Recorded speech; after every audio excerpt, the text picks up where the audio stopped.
नमस्कार, मैं रचना शर्मा। चढ़ती कला टाइम टीवी देख रहे सभी दर्शकों का स्वागत करती हूं। आप देख रहे हैं उत्तर प्रदेश के समाचार।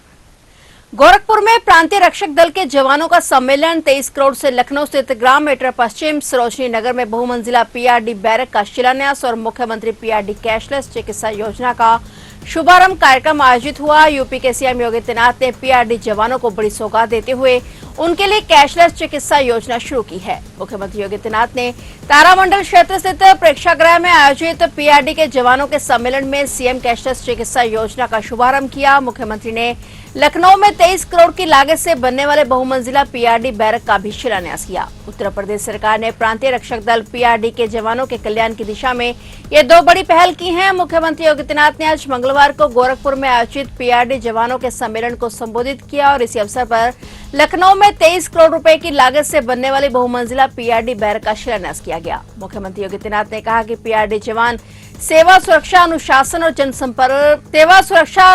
और जनसमर्पण की मजबूत पहचान है। उनकी निष्ठा और ईमानदारी प्रदेश की सुरक्षा व्यवस्था का विश्वसनीय आधार है। मुख्यमंत्री ने कहा कि प्रदेश की कानून व्यवस्था और सुरक्षा व्यवस्था को मजबूत करने में पीआरडी जवानों की महत्वपूर्ण भूमिका है। सरकार उनके कल्याण और सुविधाओं को बेहतर बनाने के लिए लगातार प्रयास कर रही है। लखनऊ में प्रस्तावित बहुमंजिला पीआरडी बैरक के निर्माण पर 23 करोड़ रुपए खर्च किए जाएंगे और इस पहल का उद्देश्य पीआरडी जवानों के लिए बेहतर आवासीय सुविधाएं उपलब्ध कराना है। मुख्यमंत्री के मुताबिक यह पहल जवानों के जीवन में सुरक्षा और सम्मान की भावना को मजबूत करने की दिशा में अहम कदम होगी। मुख्यमंत्री ने प्रदेश के सभी पीआरडी जवानों को सम्मेलन और नई योजनाओं के लिए बधाई और शुभकामनाएं दी।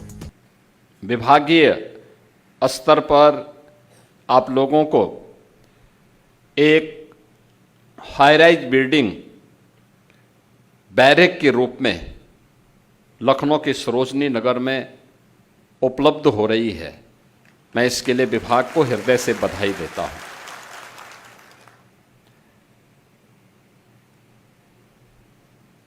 परिवर्तन ऐसे ही होता है।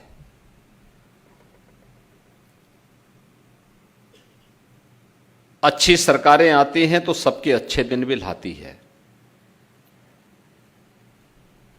पहले पुलिस के अधिकारियों और जवानों के लिए भी अच्छी बैरक की सुविधा नहीं हुआ करती थी और अगर आप आज के दिन पर देखेंगे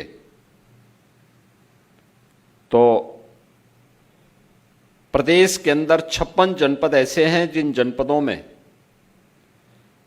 उस जनपद की सबसे ऊंची बिल्डिंग अगर किसी की होगी तो पुलिस कार्मिकों के बैरक की होगी।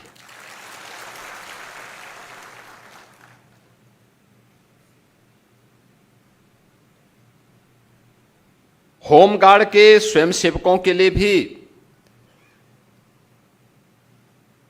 अब अच्छी अवस्थापना सुविधाओं का विकास हुआ है।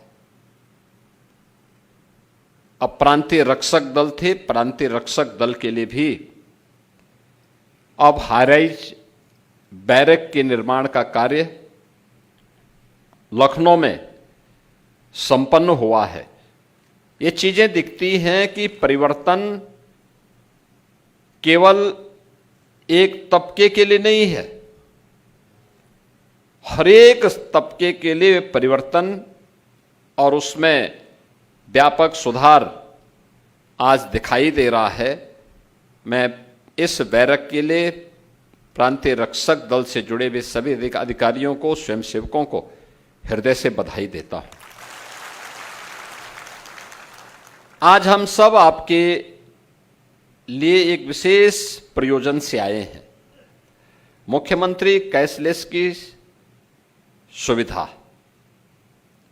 31,000 से अधिक जो प्रांतीय रक्षक दल के स्वयंसेवक हैं, इन सबको उपलब्ध करवाने के लिए ये प्रांतीय रक्षक दल कैशलेस सुविधा का मतलब किसी भी सरकारी और सरकार के द्वारा इम्पैनल्ड हॉस्पिटल में 5 लाख रुपए की स्वास्थ्य की फ्री में सुविधा अब आपको भी प्राप्त हो जाएगी। भाजपा ने संगठन में बड़ा बदलाव करते हुए नए पदाधिकारियों की घोषणा कर दी है। पार्टी ने विनोद तावड़े को उत्तर प्रदेश का प्रभारी नियुक्त किया है। वहीं जगदीश ईश्वर भाई पटेल को यूपी का सह प्रभारी बनाया गया है। संगठन में किए गए इस फेरबदल को आगामी राजनीतिक गतिविधियों के लिहाज से अहम माना जा रहा है। नए पदाधिकारियों के सामने प्रदेश में संगठन को और मजबूत करने के साथ कार्यकर्ताओं के बीच बेहतर समन्वय स्थापित करने की भी जिम्मेदारी होगी। विनोद तावड़े इससे पहले भी पार्टी संगठन में महत्वपूर्ण जिम्मेदारियां संभाल चुके हैं। उनके अनुभव को देखते हुए पार्टी ने उन्हें उत्तर प्रदेश जैसे महत्वपूर्ण राज्य की जिम्मेदारी सौंपी है। वहीं जगदीश ईश्वर भाई पटेल को सह प्रभारी की जिम्मेदारी देकर प्रदेश संगठन के कामकाज में सक्रिय भूमिका दी गई है।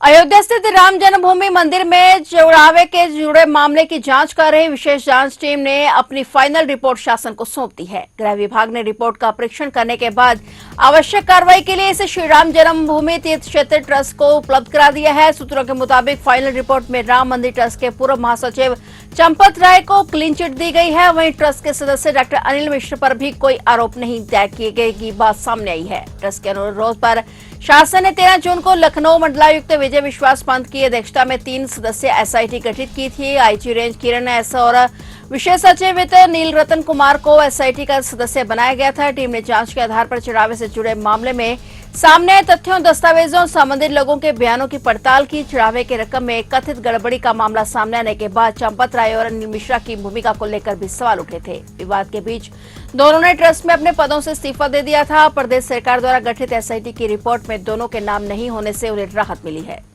ऑनलाइन गेम खेलने के दौरान बड़े कर्ज के बोझ से परेशान बंगेल गांव निवासी 40 वर्षीय व्यक्ति ने फंदा लगाकर आत्महत्या कर ली। मृतक की पहचान गोंडा के बलमत्थर गांव निवासी गणेश सिंह के रूप में हुई है। मृतक नोएडा की एक निजी कंपनी में नौकरी करता था और पत्नी और 3 बच्चों के साथ बंगेल में किराए के मकान में रहता था। शुरुआती जांच में सामने आया कि ऑनलाइन गेम खेलने के कारण उन पर काफी कर्ज हो गया था और इसे लेकर वह परिवार के लोगों से कई बार चिंता भी जाहिर करते थे। मौके पर पहुंची पुलिस ने बताया कि परिजनों ने रस्सी काटकर शव को नीचे उतार लिया था। जांच के दौरान पता चला कि गणेश सिंह निजी कंपनी में नौकरी करता था और उसके पत्नी बच्चों के साथ बालकनी में थी और कुछ देर बाद बच्चे कमरे में गए तो गणेश को रस्सी के सहारे फंदे पर लटका देखा। परिजनों ने पड़ोसियों की मदद से उसे नीचे उतारा, लेकिन तब तक उनकी मौत हो चुकी थी। पुलिस ने शव का पोस्टमार्टम कराने के बाद शव परिजनों को सौंप दिया है। मृतक का मोबाइल फोन भी जांच के लिए कब्जे में लिया गया है। पुलिस ऑनलाइन गेम और कर्ज से जुड़े पहलुओं की जांच कर रही है।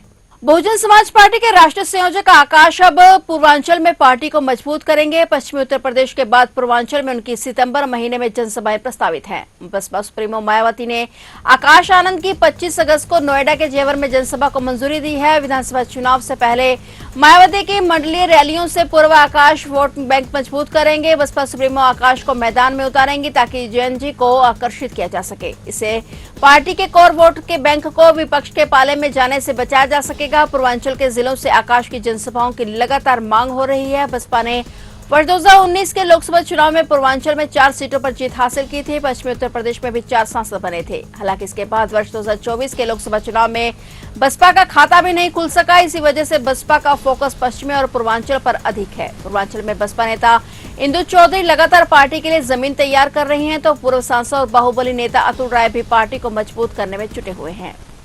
उत्तर प्रदेश एसटीएफ ने मोहम्मद जफर नाम के एक आरोपी को गिरफ्तार किया है। मोहम्मद जफर आतंकवादी संगठन जैश-ए मोहम्मद से जुड़ा हुआ था। एटीएस के मुताबिक जफर मदरसों के नाम पर चंदा इकट्ठा करता था और इससे मिलने वाले पैसे पाकिस्तान भेजता था। मोहम्मद जफर पर मसूद अजहर से जुड़े जैश-ए मोहम्मद के मटीरियल का इस्तेमाल करके लोगों को जिहाद के लिए उकसाने का भी आरोप है। वह लोगों को मसूद अजहर की भड़काऊ और जिहादी तकरीरें शेयर करता था। मोहम्मद जफर को 16 अगस्त को गिरफ्तार किया गया था और पूछताछ में उसने बताया कि वह मसूद अजहर से प्रभावित था और मुजाहिद बनना चाहता था। जफर के फोन में कई पाकिस्तानी जिहादी व्हाट्सएप ग्रुप भी मिले हैं और फिलहाल उसके खिलाफ मामला दर्ज कर जांच शुरू कर दी गई है। उत्तर प्रदेश के हापुड़ जिले से लुटेरी दुल्हन के एक हैरान कर देने वाली वारदात सामने आई है। सिंभावली थाना क्षेत्र के लिसड़ी गांव में एक नवविवाहिता शादी के महज 24 घंटे के भीतर ही घर का सारा कीमती सामान समेटकर फरार हो गई। पीड़ित दूल्हा रामपुर के एक मंदिर के पंडित के झांसे में आकर शादी के बंधन में बंधा था, लेकिन शादी की अगली ही रात दुल्हन सोने चांदी के जेवर और नकदी लेकर 9-2-11 हो गई। फिलहाल पीड़ित की शिकायत पर पुलिस ने मामला दर्ज कर जांच शुरू कर दी है। पीड़ित विनोद के अनुसार करीब 2 से 3 महीने पहले उसकी मुलाकात रामपुर स्थित एक मंदिर के पंडित जी से हुई थी और पंडित जी ने ही शादी का रिश्ता तय कराया था और इसके बदले में लड़की की मां को 1 लाख रुपए नकद दिए गए थे। रिश्ते की बात पक्की होने के बाद रामपुर के मंदिर में ही शादी की रस्में संपन्न हुई थी। शादी के बाद नवविवाहिता ससुराल में केवल एक दिन ही रुकी और बताया जा रहा है कि ठगी का एहसास होने के बाद पीड़ित विनोद ने सिंबावली थाने पहुंचकर पुलिस को पूरी आपबीती सुनाई और न्याय की गुहार लगाई है। पुलिस ने पीड़ित की तहरीर पर मामला दर्ज कर अब जांच शुरू कर दी है। सीसीटीवी फुटेज और शादी कराने वाले पंडित और बिचौले के नेटवर्क को खंगाला जा रहा है ताकि इस गिरोह का पर्दाफाश किया जा सके। आपको जी विनोद कुमार। क्या हुआ आपके साथ में? आपकी शादी हुई, आपकी पत्नी चली, क्या हुआ पूरा मामला? शादी हुई थी जी रामपुर में। रामपुर में शादी करके हम ले आए यहाँ। घर आ गए एक रात, एक दिन अरे एक रात, दूसरी रात में वो 2 बजे घर से चली गई। क्या समझ लगी घर से? ताला खोल के। बस जो उनने पैर रखे थे सोने चांदी के वे ले गई और जो पैसे दिए थे वो चले गए। तो आपका जो रिश्ता था वो किसने कराया था? वो पंडित जी मिले थे हमें जी। कितने दिन पहले? 2-3 महीने पहले। तो शादी कहाँ हुई थी आपकी? शादी रामपुर में हुई थी। मंदिर में जी। तो कितने पैसे दिए थे अपने लड़की पक्ष को? उसकी माँ को 1 लाख रुपए नकद दिए थे। तो आपकी पत्नी मिली नहीं मिली अभी आपको? अभी नहीं मिली। तो आपने पुलिस से शिकायत करी? जी, रिपोर्ट कर दी। उत्तर प्रदेश में भारी बारिश को देखते हुए बहराइच जिला प्रशासन ने स्कूलों को बंद करने का आदेश जारी कर दिया है। यह आदेश कक्षा 1 से लेकर 8वीं तक के बच्चों पर प्रभावी रहेगा। सूबे में हो रही जोरदार बारिश के बीच मानसूनी बारिश का जोर 19 अगस्त से और बढ़ सकता है। मौसम विभाग का कहना है कि 19 से 23 अगस्त तक यानी इस पूरे हफ्ते प्रदेश के अलग अलग हिस्से में भारी बारिश होने की संभावना है। वहीं 20 और 21 अगस्त को पूर्वी उत्तर प्रदेश में कहीं कहीं बहुत भारी बारिश का भी पूर्वानुमान जताया गया है। क्षेत्रीय मौसम विज्ञान केंद्र लखनऊ के वरिष्ठ वैज्ञानिक ने बताया कि 17 अगस्त तक प्रदेश में कुल 398.6 मिलीमीटर बारिश हुई है, जबकि सामान्य बारिश 496.3 मिलीमीटर होनी चाहिए थी। यानी अब तक बारिश सामान्य से 20% कम है और पूर्वी यूपी में कमी 27% और पश्चिमी यूपी में 8% है। अगले सप्ताह बारिश इस कमी को कुछ हद तक पूरा कर सकती है। बता दें कि मौसम विभाग ने आज भी चित्रकूट, कौशाम्बी, प्रयागराज, प्रतापगढ़ समेत कई जिलों में भारी बारिश की चेतावनी दी है और इस दौरान विभाग ने एहतियात बरतने की भी सलाह दी है। तो आप देख रहे थे उत्तर प्रदेश के समाचार और नए समाचारों के साथ फिर से हाजिर होंगे। तब तक के लिए देखते रहिए चढ़ती कला टाइम टीवी।